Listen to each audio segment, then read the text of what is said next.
So, good morning once again, dear students of class 10. We continue with The Merchant of Venice, and today we will begin with Act 3, Scene 5. So, before we begin the scene, let us read the introduction of the scene and understand what we are going to see in this scene.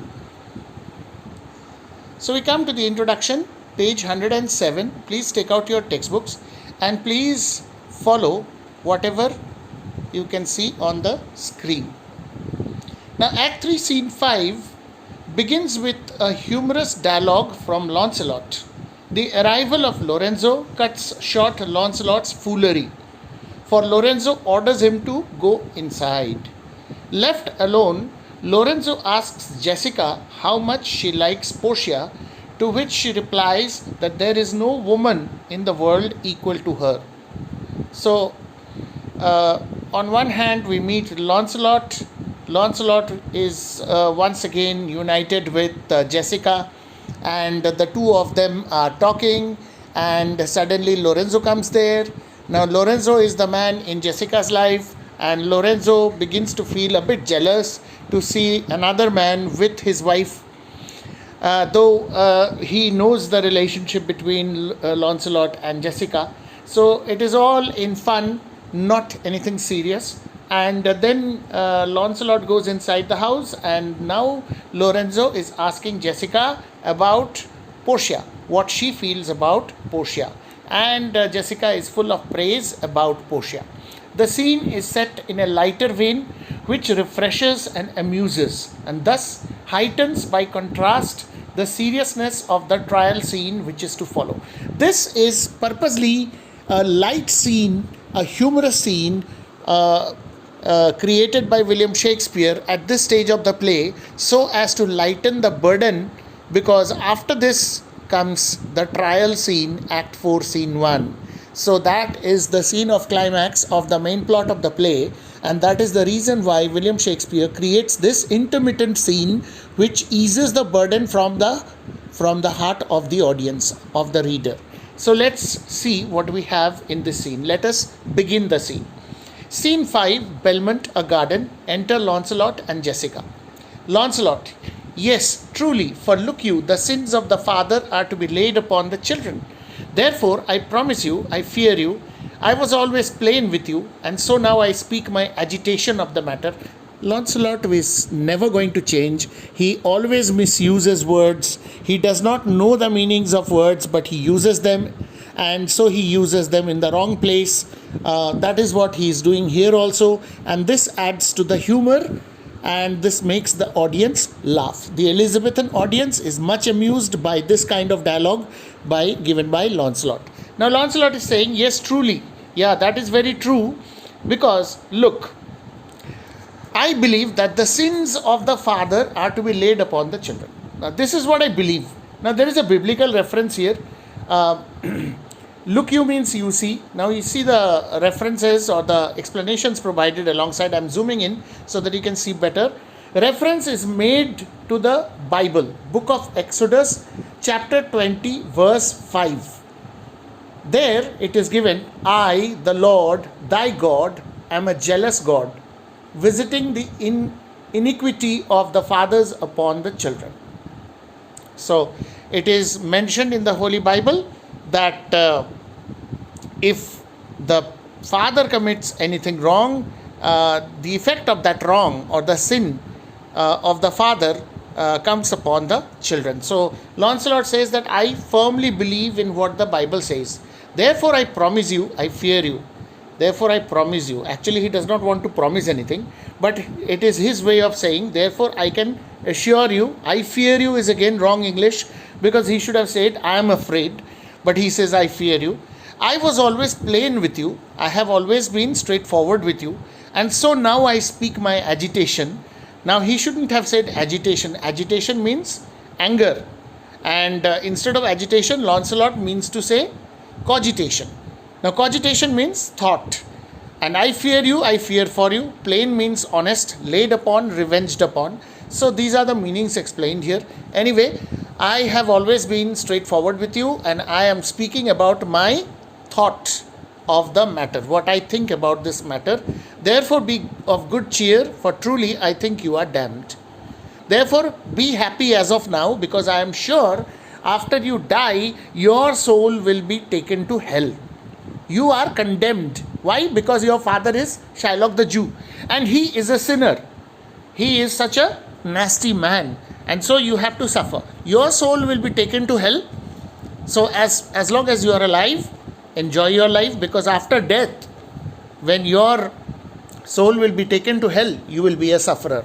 So enjoy while there is time for you. So he is, purposely saying all this to Jessica, because we know that Jessica and Lancelot had a friendly relationship. They were actually friends, and so as a friend, he is just kidding with Jessica. He is pulling her leg. He is purposely teasing her and saying all this. But Jessica is not easily to be put down, and so she says, I shall be saved by my husband. He hath made me a Christian. So I'll be saved by my husband, because he has already made me a Christian. I am no longer a Jew. Therefore, I have no connection with my dad, because he's a Jew and I am a Christian. My religion is changed. And now I am under the care of my husband, and he is going to look after my well-being, and that's the reason I believe that I'll be saved by him. So I don't stand the chance of being condemned. I don't stand the chance of damnation, of facing damnation. So this is Jessica's way of putting things. But Lancelot once again continues to argue. He says, truly the more to blame he. Truly, yeah, you mentioned your husband just now. Now, he is to be blamed because we were Christians now before, even as many as could well live one by another, because there were already sufficient number of Christians. We, the Christians, were already sufficient in number, and we could somehow manage to live well by one by another, meaning to say, you can see here, there were enough of us Christians before he made you a Christian. One by another means together. So we were living together just fine. This making of Christians will raise the price of hogs. Now that you have been made into a Christian, if so many people join Christianity, non-Christians, if they keep on converting and becoming Christians, then the price of hogs will go up. Why? Because Christians eat pork, and that's the reason you see the demand will increase, because if the Christians increase in number like this, if people are converted from other religions into Christianity, then obviously the demand for hogs will increase, and as a result, the price will also go up, because the supply will not be sufficient, and so the price will go up. So we Christians will have to face the problem, because it will become more expensive for us to buy pork or eat pork. If we grow all to be pork eaters, we shall not shortly have a rasher on the coals for money. If this custom goes on, that people get converted and become Christians, then very soon there will be a time when we won't even have a rasher on the coal. Now, in those days, cooking was done on coal. Coal was ignited and then used in stoves on which utensils were kept and cooking was done. Those were not the days of gas ovens and induction cookers. So naturally, here he refers to coal. And what does he mean by rasher? Let's look at the reference here. We have here, rasher on the coals means slice of bacon cooking on the fire.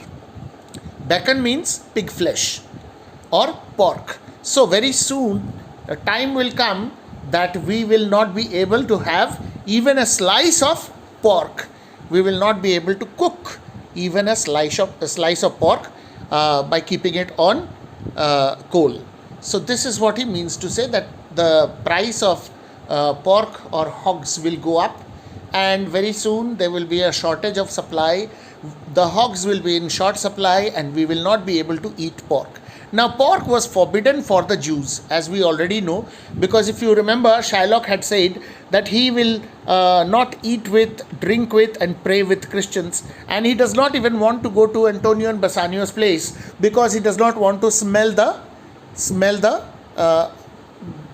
pork which is served for dinner. So that's what he had said earlier in the play.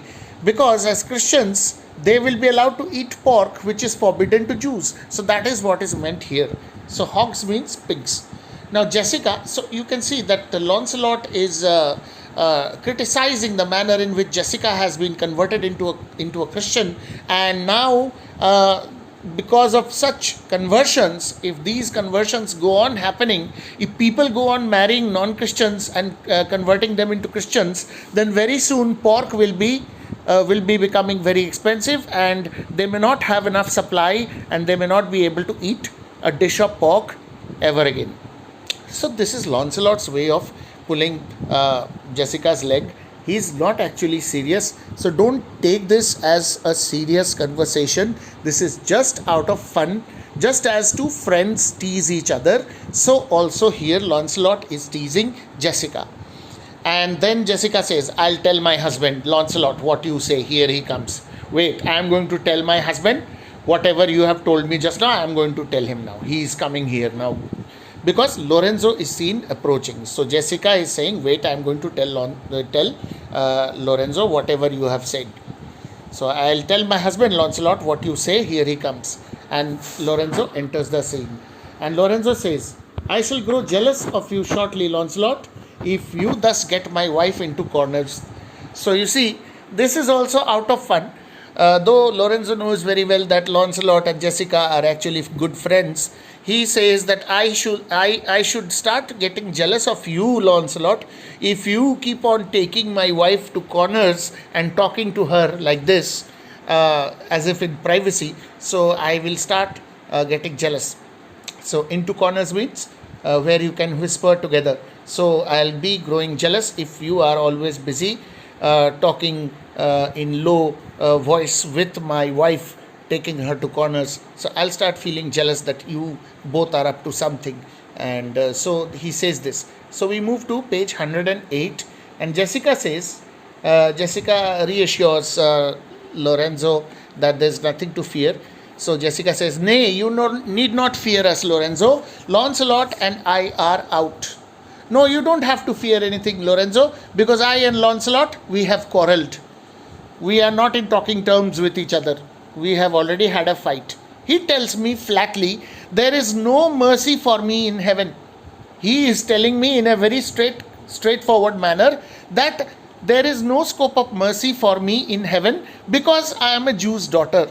And he says, you are no good member of the Commonwealth, for in converting Jews to Christians, you raise the price of pork. He is also telling me that you are not a good member of Christian Commonwealth or Christian community because you have married me and converted me into a Christian, and in this way you have actually assisted in the process of the price of pork to go up. So he is saying all these things. That's why I have had a fight with him just now, and we are not in talking terms, so you need not bother about anything going on between us. There is nothing going on between us because I have just had a fight with Lancelot, because he is telling me that there is no scope for mercy for me in heaven, that I am supposed to be condemned, I will be going to hell. And secondly, he is also saying that you are to blame because you are not a good member of the Christian community, because you have married a Jew and you have converted a Jew into a Christian, and that is why the cost of pork will go up, because more and more non-Christians are turning into Christians. So this is Jessica's complaint to Lorenzo. Now Lorenzo says to Lancelot, go in, Sirrah, bid them prepare for dinner. Go in, you fellow, go inside the house. Go and tell the other servants to prepare the dinner, to prepare for the dinner, that is, lay out the table and all. So Lorenzo knows that all this is out of, this does not really mean anything serious. So he is fed up with Lancelot. He says, go inside the house and tell the other servants to lay out the dinner. Lancelot says, that is done, sir. They have all stomachs. Yes, sir, dinner preparations are already done. Because you see, everyone has an appetite. So stomachs means two things. One is appetites, another is digestions. Yes, they are all hungry. So I am sure they have had a good digestions of their previous meal, and now they are all hungry. So there is hardly any need for me to go and tell the servants to prepare for the dinner, because I am sure dinner is already being prepared. Lancelot says this. So Lorenzo says, "Goodly Lord, what a wit snapper are you! Then bid them prepare dinner." Oh my goodness, my dear fellow, Lord was a common term to refer to someone. So, goodly Lord, oh my good Lord, that's what he means to say. It's an exclamation. What a wit snapper are you? Wit snapper? Okay, so that means a comedian. So, what a comedian you are! You are really a comedian. Please, if they already feel hungry, if the servants inside the house are already feeling hungry, if they have already digested their previous meal, then please go and tell them to prepare the dinner for now, because now again we have to eat. It's almost dinner time. Lancelot again misuses the words and he says, "That is done too, sir. Only cover is the word." Sir, even that is also done. You know why? Because only cover is the word. Now here he puns upon the word cover. He uses it in two senses. First sense, on your screen, to place the dishes on the table. That is, cover the table with dishes, all the cooked items or dishes. And second meaning of cover is to put on the hat. You have to wear the hat. Cover is the word. You ought to say lay the table. Lorenzo means this. Lancelot takes it in the sense of put on your hat. So he uses it purposely in a different sense. Not that he does not understand, he does understand, but he purposely tries to bore Lorenzo, and that's why he says cover is the word. And he takes it in the other sense. So Lorenzo can understand. So Lorenzo says, "Will you cover then, sir? If that is the case, then will you please cover it then?" Meaning to say, will you put on your hat? If that is the case, then please put on your hat. So Lancelot says, "Not so, neither, sir, neither. I know my duty." "No, sir, how can I cover my head with my hat? Because I know my duty. I am a servant. How can I put on the hat in front of you? You are a much more dignified person. You are a master. And here Jessica is the mistress of this house. So how can I put on my hat in front of you? It's not possible." So he says, inferiors stood bareheaded in the presence of their superiors. So that is why, being a servant, Lancelot says, "No, sir, how can I do that? I know my duty. I should remove my hat when I am standing before people like you." Lorenzo says, "Yet more quarreling with occasion. I will fight with you. This verbal fight between you and me will go on when we have some other occasion or time. Right now, I am not in a mood to argue with you. Wilt thou show the whole wealth of thy wit in an instant? Do you want to show me all your witty qualities in one instant at once? I am not interested in going on with this. I pray thee, understand a plain man in his plain meaning. Go to thy fellows, bid them cover the table, serve in the meat, and we will come into dinner. Please, for God's sake, I am an ordinary person and I just want to make it very plain and ordinary to you. Please understand in the simplest possible meaning what I mean to say, that please go inside the house. Please tell the servants inside the house, your fellows, thy fellows means those other servants who are of your category, go and tell them to lay out the table. Cover the table means to lay out the table with all the food items and serve the meat, and then we, that is I and Jessica, we will go inside and we will have dinner, because it's already dinner time, and please do not waste my time like this. Please go inside and please do the needful." Lancelot says, "For the table, sir, it shall be served in. For the meat, sir, it shall be covered. For your coming into dinner, sir, why, let it be as humorous and conceits shall govern." As far as the table is concerned, sir, Lancelot changes the word served, covered. He means to say that the table shall be covered and the meat will be served. So for the table, sir, as far as the food is concerned, okay, he says food will be served and table will be covered. So as far as your coming in for food is concerned, please come in according to your whims and fancy when you feel like. So I will go and tell them. Saying this, Lancelot leaves the scene. So you don't really have to take this very seriously, because Lancelot loves to fool around. Now, when Lancelot is gone, let's see what conversation takes place. We come to the next page, that is page 109 on your screen, you can see. And now Lorenzo says, "Oh dear discretion, oh my goodness, this fellow." Okay, Lorenzo is surprised at Lancelot's ability to distinguish different meanings of a word to fit them for his purpose. He misuses and misappropriately uses words and their meanings. So, oh dear discretion, how his words are suited. The fool hath planted in his memory an army of good words, and I do know many fools that stand in better place garnished like him, for a tricksy word defy the matter. So this fellow, he has a good stock of words. He has stocked up in his memory an army. Army means a good number of solid good words of English, and then he uses them by distorting them in their meanings. He wrongly misuses them and he creates confusion. And I do know many fools that stand in better place garnished like him, that for a tricksy word defy the matter. Meaning to say, I do know of fools, okay, who are not able to speak like Lancelot, have better positions, professional fools who are appointed as fools in the king's court. In the olden times, it was a custom to appoint a fool for the purpose of amusement. So the kings in the past would appoint a fool in the court. His job would be to entertain everyone with his foolishness. So these appointed fools, their job was to amuse people by making foolish remarks and comments. But I know of many such fools, says Lorenzo, who, when it comes to using words in a tricky way, cannot do it. But this fellow, he knows how to use words. He can misuse the words in such a way to create a completely different sense, which even a professional fool cannot do.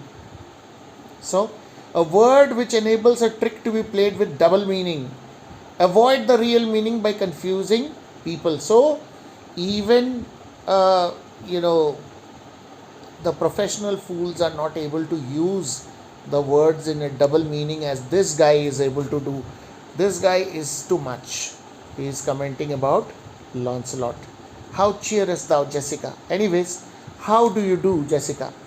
What is it that you feel now? And now, good sweet, say thy opinion. How dost thou like the Lord Bassanio's wife? So first of all, Lorenzo wants to know how Jessica is doing, and then he is asking her opinion about Bassanio's wife, that is Portia. And Jessica now goes on to describe Portia. Past all expressing, it is very meet the Lord Bassanio live an upright life.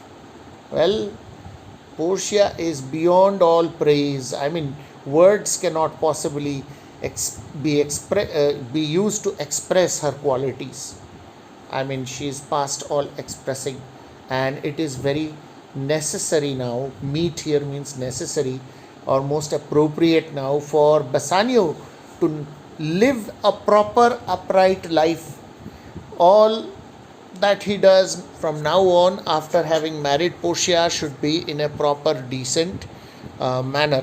He should live the life of a proper gentleman. He should not fool around and have fun with friends and parties and things like that. He should stop, and he should start living his life like a true gentleman, because his wife is such a nice person. For having such a blessing in his lady, he finds the joys of heaven here on earth. Because Bassanio is, blessed to have such a wife that he can now experience the joys of heaven here on earth because of Portia. Because Portia is such a nice person. And if on earth he do not mean it, then in reason he should never come to heaven. And for as long as he lives here on earth, if Bassanio does not follow a proper life from now on, then he will not deserve to go to heaven after he dies. His soul will not deserve to go to heaven after he dies, because he will become a sinner if he does not give value to his wife and does not live his life in an upright or a proper manner. Why? If two gods should play some heavenly match, then Jessica goes on to say that if suppose two gods of heaven play some kind of match, that is, they have a competition in heaven, and on the wager lay two earthly women, and if for bet they keep two earthly women, and Portia being one of them, there must be something else pawned with the other.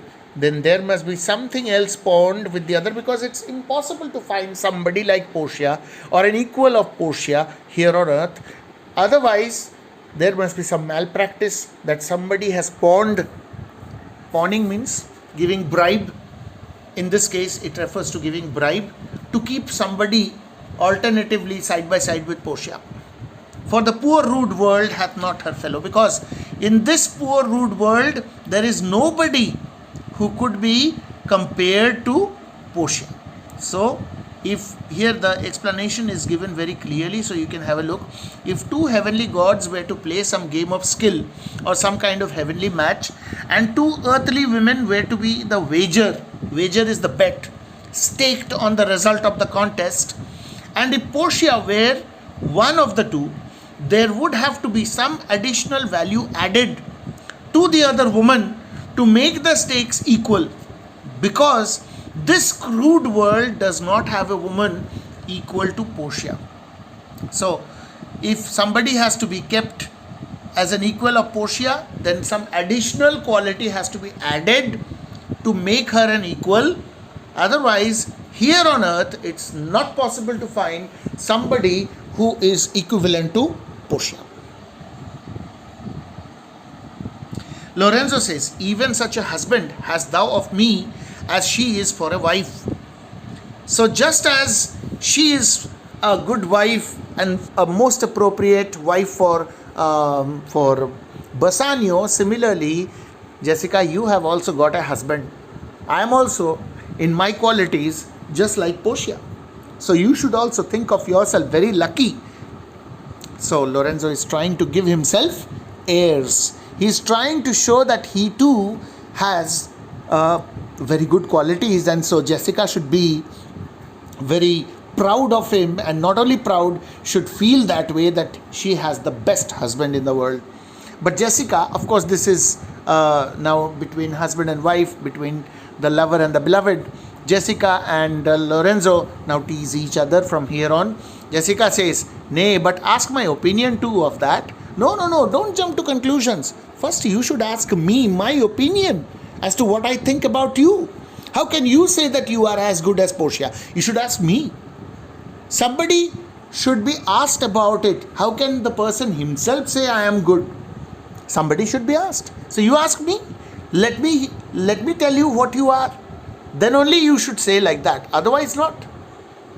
So here the explanation is given also. You have such a husband in me who has all the good qualities you have described in Portia as an ideal wife. So this is said. Now Lorenzo says, I will anon. First let us go to dinner.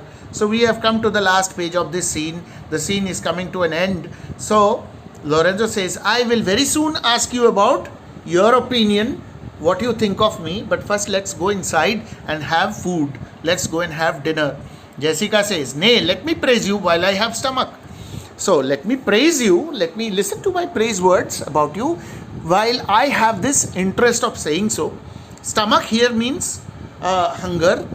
So Jessica says that as long, let me start praising you even when I am hungry, and let me praise you now itself. Why to go in and have dinner and then praise you?